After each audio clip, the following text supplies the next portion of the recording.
How to connect Teespring to Instagram. Hello everybody and welcome to our channel. In this tutorial I'm going to show you how you can connect your social media Instagram to Teespring. So please watch till the end to properly understand the tutorial. And don't forget, you're going to be able to find the sign up link and website link of Teespring in the description of this video. So basically here into our Teespring dashboard, in the left menu you have an option whose stores.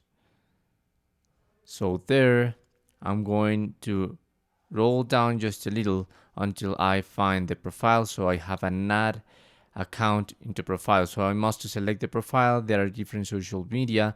By now I'm going to select the Instagram and I have to paste here my URL of Instagram. So if I go into my Instagram, I open my profile and this is my URL. So I go back into my Teespring and I paste it there. I click on that and that's it.